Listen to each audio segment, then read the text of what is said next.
All right, so at Black Hat, we did a 150-minute presentation called Tactical Exploitation. At DefCon, we're going to do a 40-minute presentation called Tactical Exploitation. You may want to record it and play it back slowly. We tried not to sacrifice content, so we'll see how well we can do this. Worst case, after this, we're not going to do any Q&A here. We're going to go to the Track 1 Q&A room, and we can actually do additional demos there if anyone's interested. So first thing, this talk is called Tactical Exploitation. It's about a different way to do pen testing, a different way to look at your targets. Personally, I've been kind of sick of how folks who are new to the security industry are getting started by running Nessus and following that up with Core Impact or Metasploit, and that's all they do. And this talk is really supposed to be a way to look at those other ways to get in, other ways to get shells, other ways to compromise a network that don't depend on an existing vulnerability or a specific tool. So first off, who are we? My name is H.D. Moore. I'm Director of Security Research at a company called Breaking Point Systems. We do network test equipment, and it's not really that interesting to most of the folks here. I'm also the founder of the Metasploit project and one of the core developers. I'm Val Smith. I've been contributing to the Metasploit project for several years, and I'm one of the founders of Offensive Computing. So why you should care? This talks about a different approach to owning stuff. So instead of looking for a specific vulnerability, a new zero day, a new something, basically looking at what you actually have and just using the stuff you already have to get a shell. All sorts of new new techniques, new tools, kind of rehashing some really old stuff that still works really well, and it's all real world tested and mother approved. So first off, the first section of this is going to be about target profiling, some discovery tools you may or may not know about, hopefully some new stuff in there. One of the fun demos we're going to do today is actually first published in, I think, 1999 or 2001. And the difference is I can still get a shell on an XP-SP2 box with it, so I don't care. So when you see things like that that are kind of old research, the point is now they're really feasible, they're really easy to do, and we've automated the crap out of it. The second section of this is all about getting remote access. We're going to cover things like trust relationships, fun MTLM stuff, all kinds of cool stuff. I'm sorry. Okay, so basically we're going to talk about the tactical approach. Vulnerabilities are transient. They come and go. You'll have O day today, tomorrow it'll be patched. So really, you need a long-term approach to breaking into computers. Target the applications, the things that people use. Target the processes, the things that they have running on their servers. Not necessarily big commercial products, things they write in-house. Especially target the people. The people are a big part of this. Trusts, networks trust each other, people trust each other, accounts trust each other. So target those things and you will gain access. So, let me do this. Sure, I'll grab this. Sorry, we're still trying to figure out how, after we chopped up our content, how to split it up. So give us some leeway. So first off, crackers are opportunists. They're going to break into whatever they can. If you have a job breaking into a bank, and they say, we can test this server, and this server, but not this server, not this time, well, that's your restriction. It's not the restriction a real attacker is going to have. So make sure when you're talking to a client about a possible engagement, you make those things clear that anything they restrict you from doing is probably the most severe thing that is the point of attack. I can't tell you the number of times we've done a pen test and someone has said, well, you can test everything but a domain controller. It's like, the only reason I'm doing this pen test is to crack your domain controller. So keep those things in mind. Like, you really want to make sure your client or whoever you're doing your pen test or attack against understands that whenever they put a restriction on your scope, they're doing themselves a disservice. And anything you don't test, someone else is going to test whether they want to or not. So hacking's really not about exploits. It's all about the data, but it's all about the data, but it's not about getting root or getting admin or anything else. Sure. So, see what you can go after. Can you go after corporate information, design information, things that the company doesn't want you to have? I mean, getting root on a box is cool, but what can you do with that? A lot of times having access as a regular user is actually more important than being root. They're logged less, they're watched less, you can move around the network.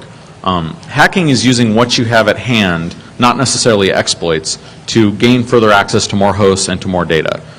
Whether it's passwords, trust relationships, hijacking services, authentication systems, and we'll go into detail on all these different things. Security is primarily a people problem. People write your software, people introduce your bugs, people screw up and double click on the viruses that you send them, people skew your network. So identify the meatware first. Sure, I'll grab this. So there's lots of great tools for finding out who actually works in an organization or what they do or getting a list of email addresses. There's tons of great tools for this stuff. One that I want to focus on today, just because it's so freaking awesome and not many people know about it, is a tool called Evolution from Paterva.com. Has anyone here actually used Evolution? Wow, okay, so like 1 or 2 folks. Great. Well, this is definitely a badass tool you should be using. So what Paterva does is you give it a piece of information, like a name, an address, an email address, something like that. It'll go through and find everything related to that using about 40 or 50 different backends. It'll crawl Facebook, trying to find pictures of you. It'll crawl, Flickr. It'll go through your LinkedIn account and try to find associations. It'll go through a company name related to your LinkedIn account and gives you this really cool graph-like interface you can use to basically dig into more information about a given person, product, domain, etc. So all these types of tools, what they give us is the full name, the username, the email address, employment history, phone numbers, list of personal websites. There's a huge amount of information you can grab from these tools. Here's an example of actually running the Evolution GUI tool against HD-More, which you find like my email address, you find websites I've been mentioned on, you can actually get my phone number out of it. And at this point, if I decided to pick on, double-click the hdm@metasploit.com link here, it would actually go through and find every other email address at metasploit.com, or find any other place where that address has been referenced. So where have I done posting? Where have I, any other place my address has shown up in a listing? Same thing down here, Gmail, the browser fund site, it'll find any site that links to that site, and so on.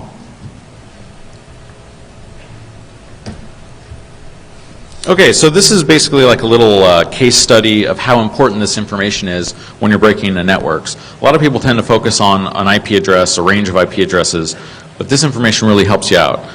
In one example, we started with a company that we were going after, that we knew we wanted to target, and a specific type of information at this company, what the job descriptions were. So we started searching the internet for what people are likely to be working on the information or the work that we really want to target. So in this particular case, we found an online personnel directory. We found people with access to the data that we wanted. A lot of times you can find people's resumes out on their sites. They don't know it's linked. They have it in some hidden directory. But that's good information because it tells you they're working on the systems that you want to go after. In a lot of big corporations or large targets, the email address is the username. So, if their email address is joe@whatever.com, they're going to be logging in as Joe. So target that. In this particular example, we had a guy, we'll call him Joe Targetstein, and he was a lead engineer in a big semiconductor department of a company. We found his email address in the online directory. Old news groups gave us a hint as to what his host name might be. So what do we have? I mean, just searching the internet about a person, we now have a username to target, a host name to target, to go after a very specific information that we want to get, not just get root on a random machine. All right, so we're actually going to be flying through a lot of this material pretty quick. The way it's kind of structured is we're going to talk about different ways to do discovery. We start with the people, going to the networks, the applications, and so on. And about halfway in, we actually flipped to actually doing exploits against hosts. So if this sounds like kind of boring remedial stuff, well, yes, but it's important, and we're going to go into why it's important as we go through this process. The next thing we're going to talk about is network discovery, basically identifying every asset that your target has. So if you know that a bank, you know what their domain name is, and you're trying to do a pen test against that site, they may not be the only server they have, may not be the only place they've hosted a resource. You need to go through and find every MX record against every single host. You need to find out what internal networks they have, what branch networks they have, how are the branch networks connected, what outsourced services do they run, do they have an outsourced spam gateway. All these things are critical to your asset and critical to breaking in, and need to know how to find them. There's a lot of really good tools for this. There's things like, VOS brute forcers, there's mmap, the different open source resource tools. But we're going to go and skip ahead to some things that most folks probably haven't heard of before. So lots of fun things. The neat things about these services is that they're services. They go through someone else's server to bring you information about your target. So in other words, the target has no idea that you're profiling them or pulling information about them at all. Val, do you want to cover the first two? All right, that mic sucks. So the idea behind this is to use other people's services to do your attacks. What people currently do is they'll attack an address or they'll attack a network from wherever their lab is. So your target is going to get things in their logs to let them know that this kind of stuff's going on. There's a lot of good websites out there like Central Ops, Digital Point. What these sites do is provide the services that you would normally do by hand off their web page, which means that attacks are coming from their networks. Central Ops will give you like a dossier on your target. domain name mapped to IP address, who owns the network, who owns the domain name, even in some cases what ports are open for a certain subset of standard ports. A lot of good information. Digital Point is a great site because it'll do DNS zone transfers. Super old thing that still works today. I use it all the time. So this is good intelligence gathering for your targets, and it's about building up a picture of what to attack. Let me see some more. All right, this works, great. So the other two sites I'm going to talk about are domaintools.com and Perturba.com. A minute ago, I showed you the Perturba GUI interface. So if you download their product, install it, try it, you'll see this neat little graph interface. However, they've got a web demo as well, and the web demo basically runs all these same tests, but coming from their server, not yours. The next tool I'm going to talk about is Domain Tools. And Domain Tools used to be called Whois.sc. Has anyone actually used that service before? Excellent. All right, great.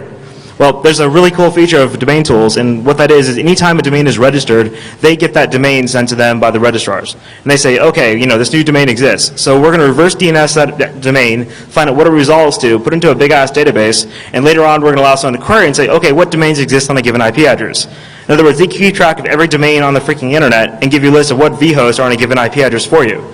So some fun examples of that.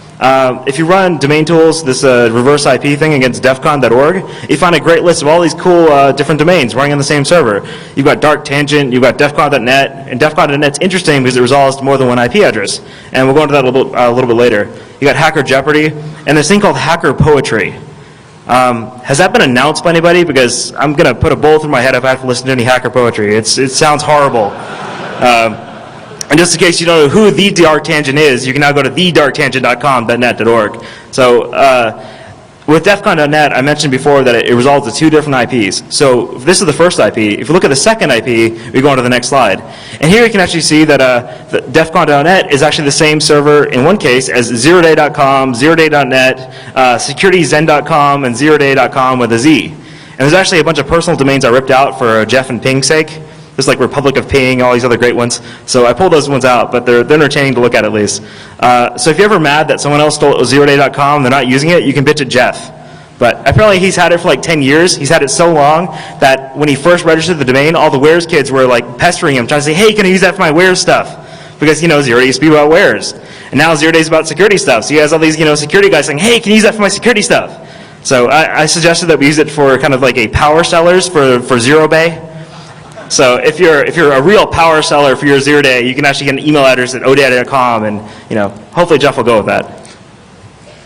So what does this get us? These different sites will do proxy DNS probes, do zone transfers. You can list a virtual host for every IP address. You can do port scans, trace routes, all kinds of great stuff. And the best thing is none of it comes from your system. So even if the client says, hey, you're not allowed to test this, or hey, I only want you to do tests against this IP, you're not testing it, they are. So I'm just saying, you may not be in breach of your agreement, but it works. Next slide, please. So those are kind of the passive, kind of indirect discovery techniques. The next thing we're talking about is active discovery. And we're still talking about network discovery. How do we figure out what IPs they use, what networks they use, where they come from, how they browse the web from, what's their NAT gateway, all those types of information. One of my favorite techniques for this is just doing SMTP bounces. Just about anybody with an Exchange server configured will bounce an email back out from their Exchange server with usually the internal headers, internal host names, internal version numbers of Exchange inside the headers of that email. So don't be scared just to email your target. I mean, they get so much freaking spam each day that if you send them a jumbled email, they're not going to know the difference. It's great. So abuse that. Sorry, go back. Also, there's things like, definitely brute force vhosts. So definitely, even though, Whois.sc or Domain Tools doesn't show what host names are on a given IP address, try connecting to and just sending, a host header of intranet or www or admin, things like that. You'll find all kinds of great cases where the user had misconfigured the server and actually hosts their intranet site on the same physical IP, but assume that the DNS will do the work of hiding that from the external users. And finally, you can actually just watch outbound DNS traffic. If you send someone an email from a domain where you control the resolver for it, so let's say you create a fake subdomain called mysubdomain.metasploit.com. You send them an email from Bob at mysubdomain.metasploit.com, or sorry, bob.another subdomain.that subdomain.metasploit.com. When that mail server tries to bounce it back to them, it's going to do DNS lookups for that. Through that technique, you can figure out what DNS server and not only what type of DNS server, but where that DNS server is located inside their internal network by looking at those queries coming in. So if they're using an external server for all resolution, you'll see that because you'll get queries from external IP address that's not related to their NAT gateway. If it's using an internal DNS server, like Microsoft DNS, something like that, you'll be able to not only find out that they're coming through the NAT gateway, but you'll also be able to realize what type of server it is based on the port sequence and the XID sequence. So here's an example of messing with RSA, because RSA is awesome, and we all think RSA is great for security, right? RSA security, I mean, hell, they got security in their name. All right, so RSA is nice because they run a bunch of different mail server products inside, and if you email just a random unknown user at their domain, it'll bounce back, and it'll actually have the internal IP address of the mail relay, not even in the headers, in the freaking subject. Like, they'll say, hey, this bounced out of 10.100 to 8.152, and great, thanks, RSA.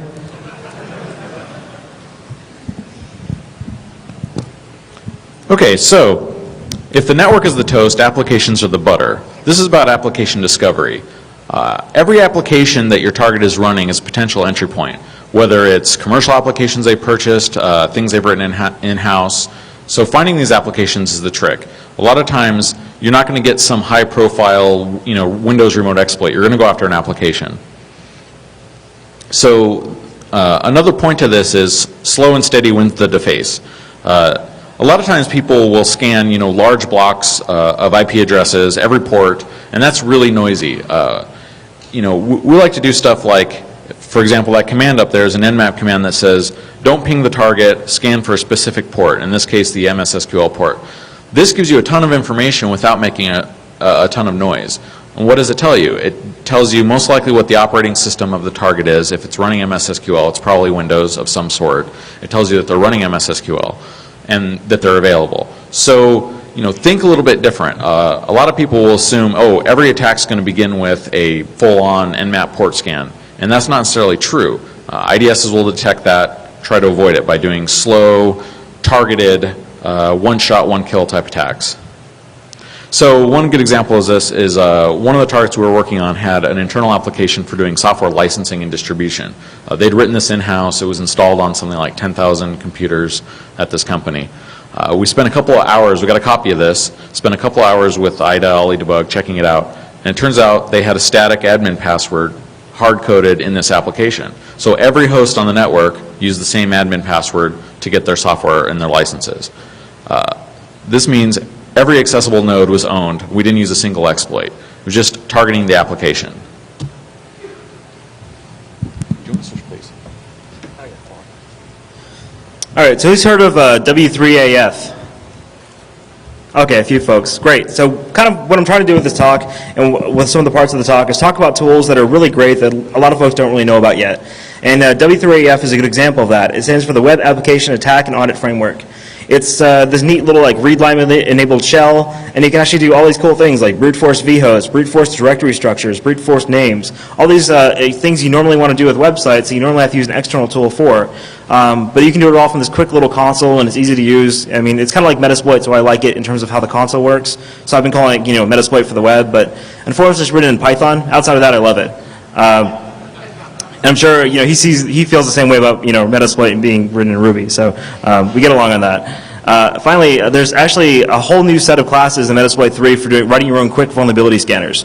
If you want to write a vulnerability scanner that connects to every host on a certain port, sends some data to it, receives data from it, does something to it, that takes about 5 minutes in Metasploit 3. You can find examples of that under modules, auxiliary scanner. We've got one that gets the version of every box running with SMB open, like 139, 445. We've got another version that'll go through and find the web server version for every host in the local network. Another one that actually mass defaces every host in the local network via put request. So it's whatever you want it to be. But if you're going through the same steps over and over again of writing something that parses the CIDR mask, does connections, does error handling, and all you're really doing is connecting to a service and doing a probe, you can do that in about 3 lines of code with the Metasploit 3 mix-in modules and templates. So keep that in mind if you're writing your own stuff. It's really good if you find a custom application or an evil misconfiguration on a customer network, and you want to find out what other system that applies to. So let's say a default password for a web interface. Say, okay, well they've got it set to this here. I want to make sure it's not the same password set for every other node. And it has threading support.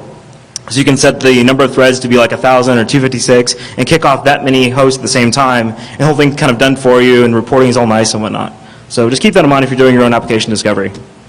The next step is client app discovery. And this is a little bit trickier because you can't the clients have to connect to you for you to get that information. However, client apps are so vulnerable that they're definitely a good target, and a lot of folks aren't actually trying to do profiling of client applications during a pen test. And they're really easy to fingerprint, but you have to get them to do something. Client apps really are your last chance entrance. If you can't do anything else, you should be able to at least exploit a random client. And the reason for that is, the admin can really focus his time on a couple servers to lock them down, but he really can't focus his time on 10,000 users, or 50,000 users, or even 30 users. So there's lots of different probe methods you can use to profile client applications. The most obvious one is use mail a link to a website to every client. Abuse the all at and everyone at and team aliases. So if you know the company does software, try emailing SW team at, try emailing everyone at, all at. These folks get so much spam that even if they see a weird email come in, it's not going to raise that many flags, especially if you make it look like a Viagra spam, something like that. You can also do things like send a message disposition notification emails. There's things that, when you get an email and it pops up saying, the sender requested that you notify when you receive this. There's really, really annoying things that just about everyone here probably ignores. There's actually a huge swarm of corporate clients out there that will auto-respond to these. So just because you're smart enough not to enable that stuff doesn't mean they are. So definitely give a shot with those as well. And finally, once you figure out the NAT gateway of your target, try searching just via Google or anything else for the external IP address. A lot of times what you'll find is that IP address will end up in exposed web logs. So you can find out not only what types of browsers they use, but whether or not they like goat porn. I mean, anything. You can find out what sites they visit based on that. Finally, so this is actually a technique that, and a kind of a process that a lot of folks really don't do, is when you're focusing, when you're doing a pen test and you're trying to focus on specific servers, IPs, versions, software, what you don't look for is whether or not certain activities occur. Like, for instance, how many times have you seen a completely locked down network, but then when you go into the network, you'll see they're doing, an anonymous FTP transfer to an external host every night at a certain time. I mean, that kind of stuff it's a huge weakness, but at the same time, it's not something you can normally look for. So what I'm going to talk about are a couple ways you can actually look for this type of activity, actually identify the processes being used to actually attack those protocols and attack those types of weaknesses. Good examples of that are looking for large IP ID increments in the middle of the night. So who is familiar with IP ID scanning? Great, a lot of you guys. The general premise is that a lot of different hosts, each time they send a packet, they'll increment their IP ID counter, and that'll wrap after 64K and so on. But if you ping that host and see the IP ID coming back, and then ping it again, if you do the delta between those two IP IDs on a host that supports this type of incremental IP ID, you can determine how many packets are sent between those two pings.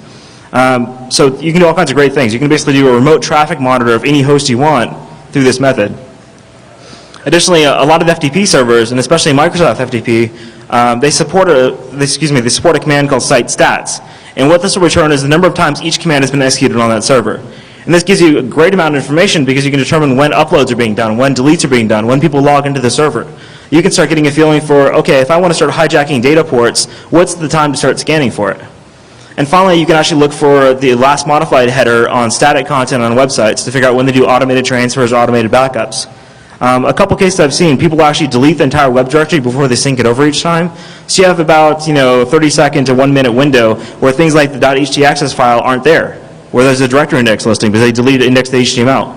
So basically, by going through the web root, and this doesn't work for dynamic content, and doing basically a head request against each image in the directory, compare all those timestamps, see if they're all within a second or two of each other, or see if they're a few seconds apart or a minute or two apart. Now try it again the next day, the next day, the next day over a week-long period. What you may find out is they're actually doing a full backup or a full upload every night at a certain time. Now you know when you want to start getting that site as fast as you can, trying to find a window where the htaccess isn't there or it's otherwise misconfigured.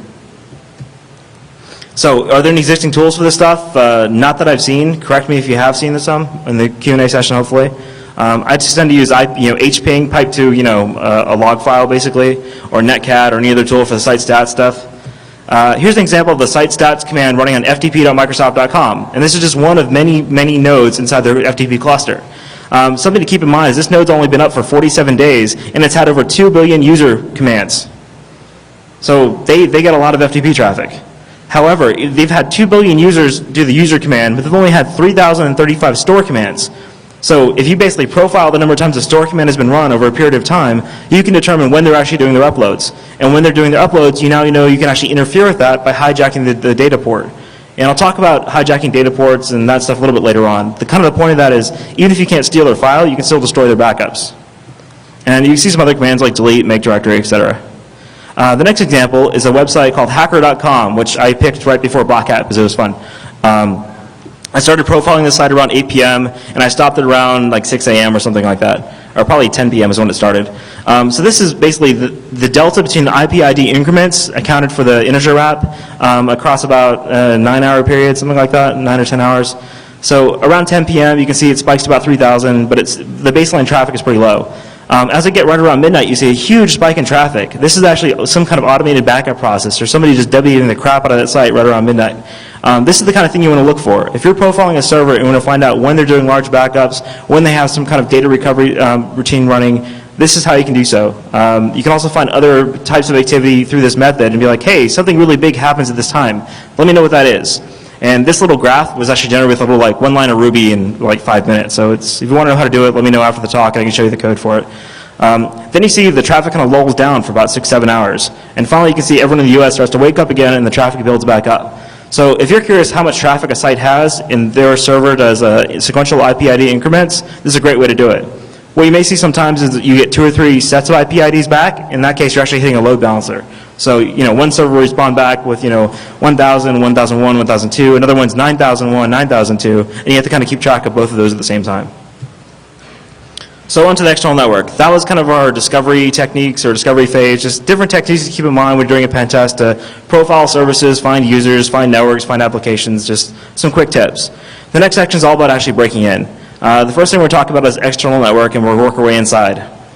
On the external side, usually called the crunchy candy shell or whatever you want to call it, what the administrator usually thinks they're exposing are the hosts they specify, this web server, this mail server, this application server. What they're really exposing is all those things, plus their VPN services, plus their proxy services, and plus all those different client-initiated sessions. A lot of folks don't realize that the public NTP servers, if you send a command called monlist to them, they'll come back with a listing of every IP address, every client that's actually connected to them within a certain window of time. And there's only a finite number of public NTP servers.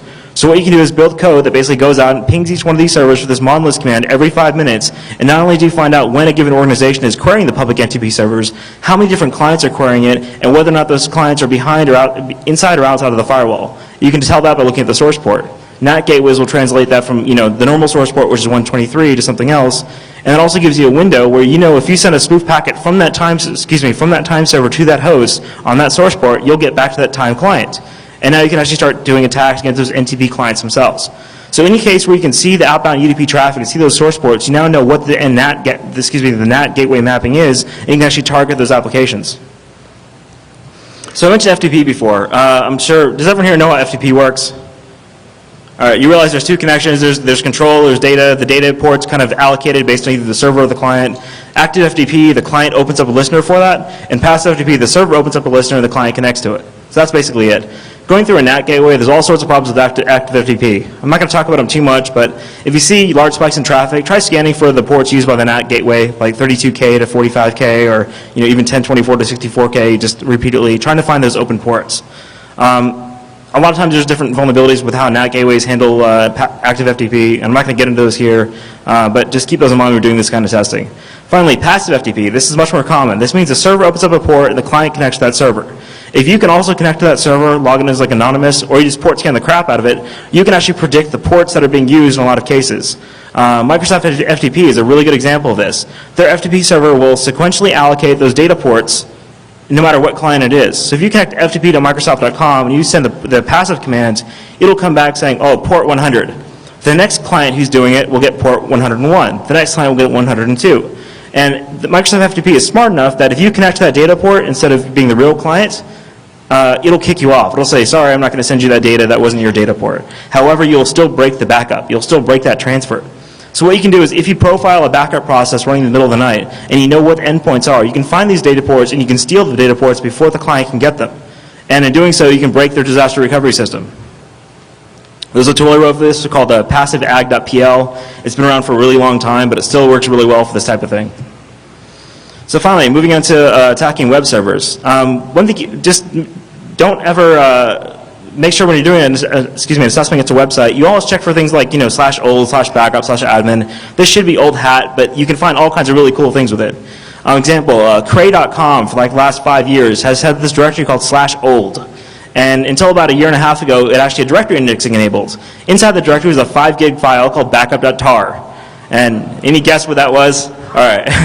So they finally made the directory the disabled directory indexing, but there probably still is a file called that. I have no idea. I didn't actually try to download it.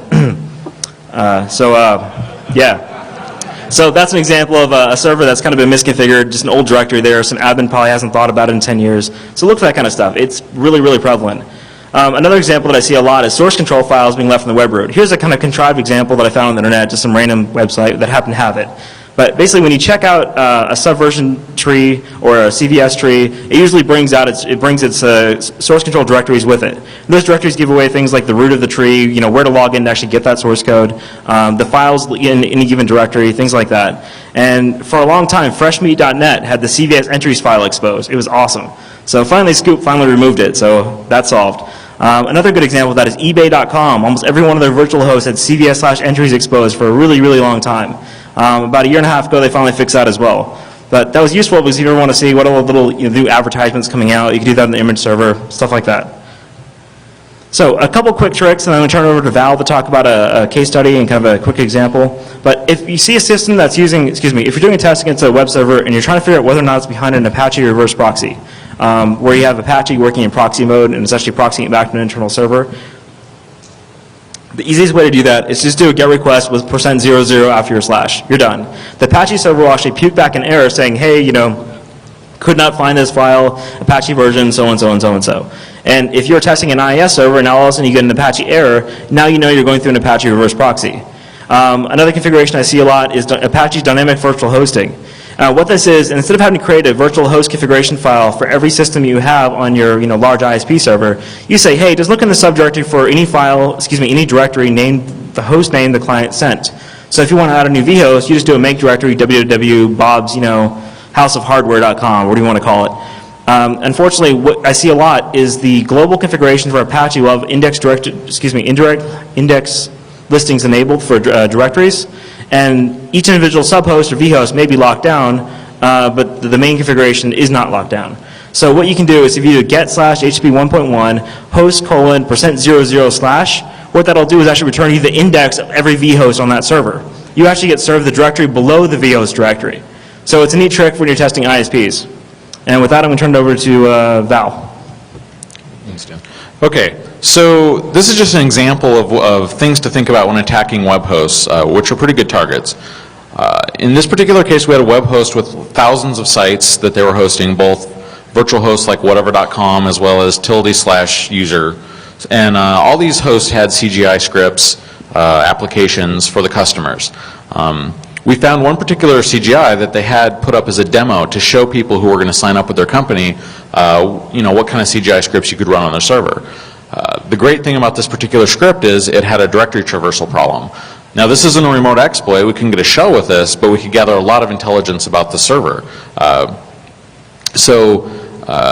In this case, we were able to basically go through the whole server into every directory which the web server user had access to and see what they had in there, backup files, other CGI scripts, whatever. And eventually, what we found out was they had like hundreds of, maybe even thousands of CGI scripts that were either user-written or just downloaded off the internet like web hints or whatever. So what we could do, once we had identified these scripts, is go download them ourselves and either write bugs for them or find bugs that were already well known. And we had hundreds of ways to break into the server. One of the great things about this particular server was that it was Solaris. And let me see. Yeah. It turns out that Solaris treats directories as files. And so on a Solaris box you can do cat directory name is the same as doing an ls inside the directory. The nice thing that this lets us do is, over a directory traversal bug, we can treat all the directories on the Solaris server as files and enumerate everything inside of them, even if they don't have indexes available for us. And again, the %00 byte destroys everything. It's great. So we're kind of flying through material here because we want to make sure we finish in time, but next I'm going to talk about is DNS servers. when you're doing a pen test, make sure you brute force not only external host names, so it's www.domain.com, mail.domain.com, just go through the whole dictionary. But also brute force internal names. Look for sites called intranet.local.lan, things like that. Intranet. Whatever the domain is, but .int or .lan is the TLD. A lot of folks don't split their DNS correctly.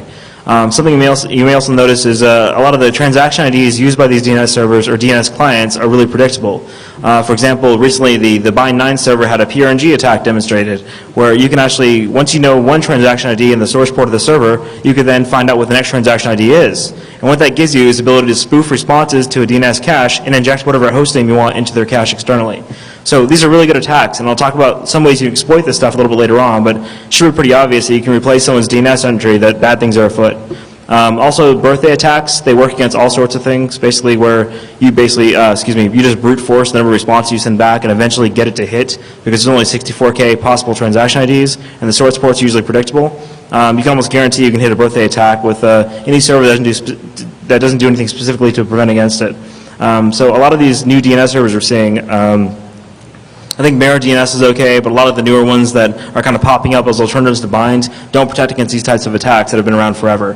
One more thing to keep in mind is a lot of VxWorks servers and VxWorks-based appliances are used for things like VPNs, proxy servers, routers, things like that. All these little embedded network devices. The built-in DNS client in the VxWorks product has sequential transaction IDs and sequential source ports. So if you can convince any of these devices or anything running VxWorks to do a DNS query, you can spoof the response back in and basically forge the response to it. So a lot of security vendors are actually basing their products on these on these VxWorks OS, and keep that in mind that if you see that, you can probably inject random responses or spoof responses back to those clients. For the most part, these products don't do a whole lot of DNS resolution internally. They usually hand it off to something else. But if anything does, host-based checking, that's one way to get around it. And finally, a lot of alternative DNS implementations will actually, if you send an extra response to the data you send back, it will also cache that response. So you may be asking if you're a bobtoast.metasploit.com, but you can return back bobtoast.metasploit.com and www.cnn.com, and it will cache that second entry as well. So just things to try when you're testing DNS servers. 10 minutes, all right. Well, we're gonna haul ass. Authentication and relaying. So one of the great things about NTLM is that no matter what authentication implementation you have coming inbound, you can redirect that to anything outbound. So for example, if you have an NTLM-enabled SNTP client connecting to you as an SNTP server, and it tries to do NTLM authentication to you, you could turn around and connect back to the SMB port on a different host entirely, and just basically pass the authentication straight through, and use their SNTP client to authenticate against an SMB server. By the same token, you can use an SMB incoming connection to authenticate an external exchange website, or any other IIS server that supports NTLM authentication.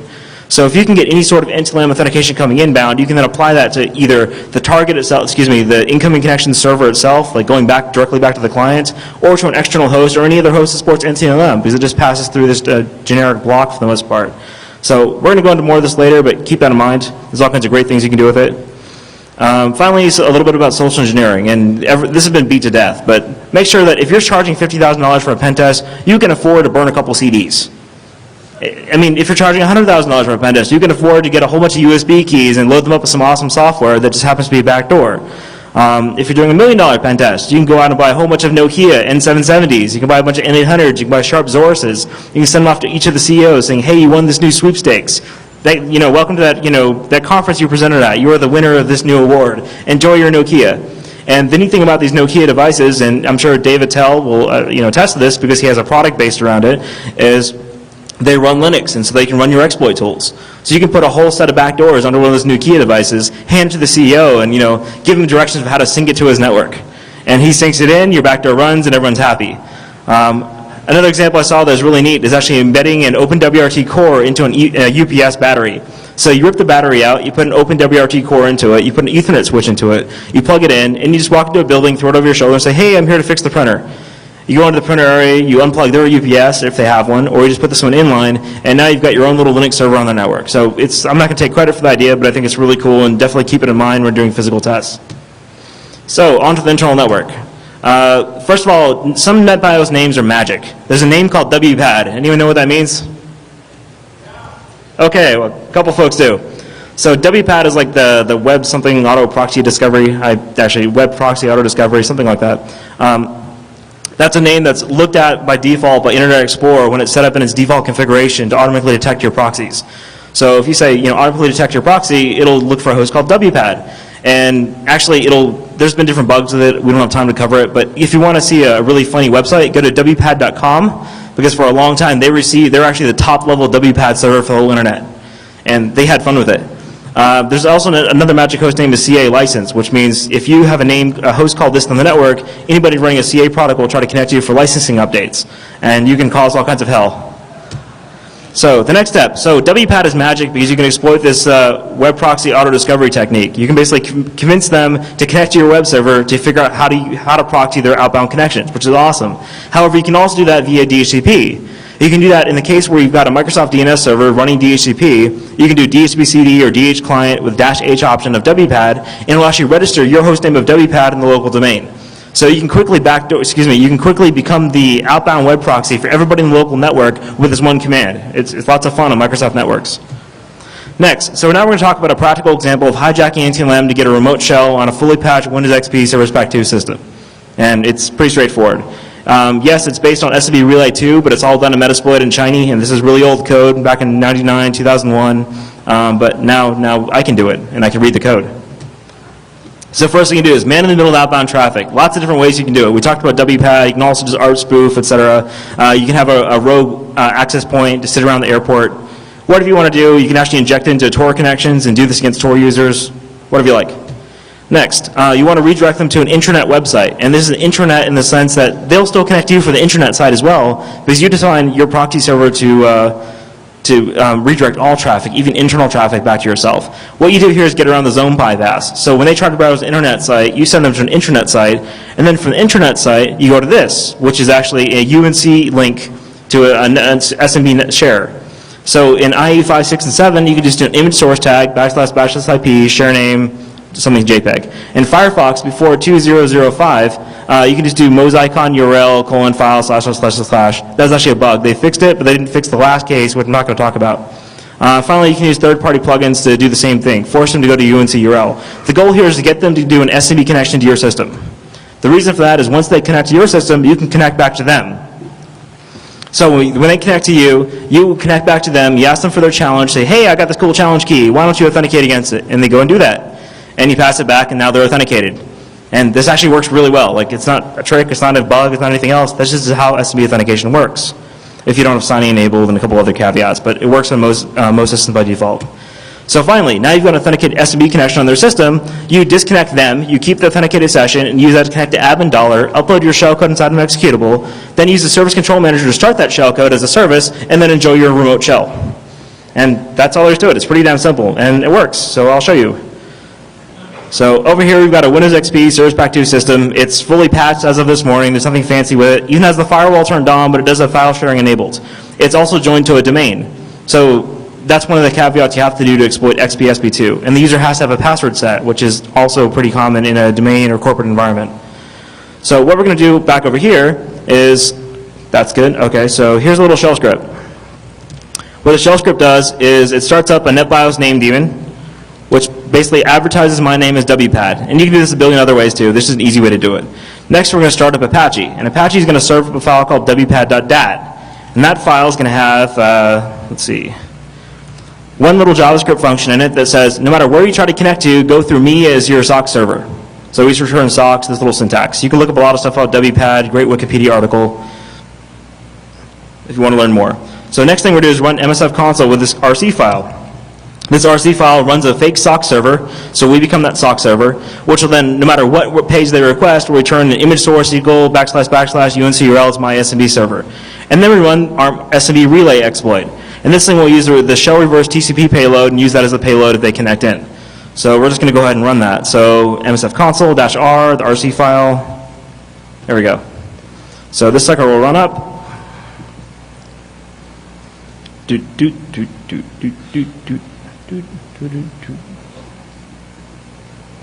So while that's chewing through, I'm going to go ahead and on a command shell over here, I'm going to show that if I type ping WPAD, it's going to resolve to that host, and it's doing that via NetBIOS. So if you're on the same local network as any Windows box, you can do the WPAD method, and I am an idiot. Set that up, all right. So here we go. So now the exploit's running. You can see we said lhost, lport, normal variables, everything's going here. It's all running in the background. So now from the vulnerable XP system, what we're going to do is try to browse the internet.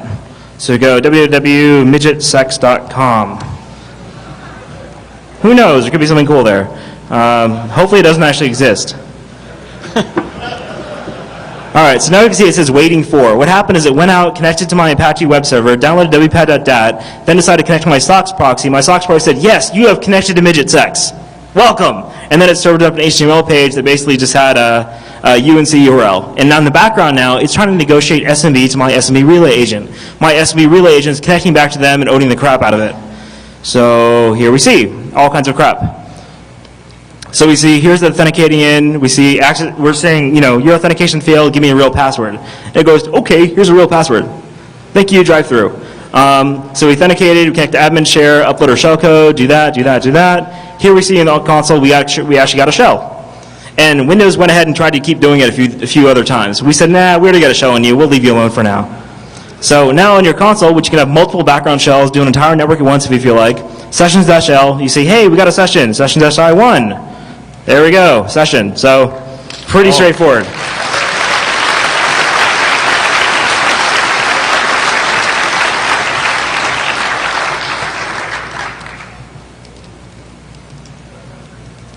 So just to prove that it actually is the right shell, echo we hello.txt. We go over here, look at the desktop. We see we got a broken image link. And now we go look on the desktop. We got hello.txt, and it says, wee. All right. So we're running short on time, and I don't want to take up any more of Valsmith's demo time, so let me get through this real quick. Back where we were. Yeah, we've got a good 30 minutes worth of material still, but I think our time's up. Our time is up? All right, we will move our entire presentation into the QA room. So everybody cram in there. Shut up.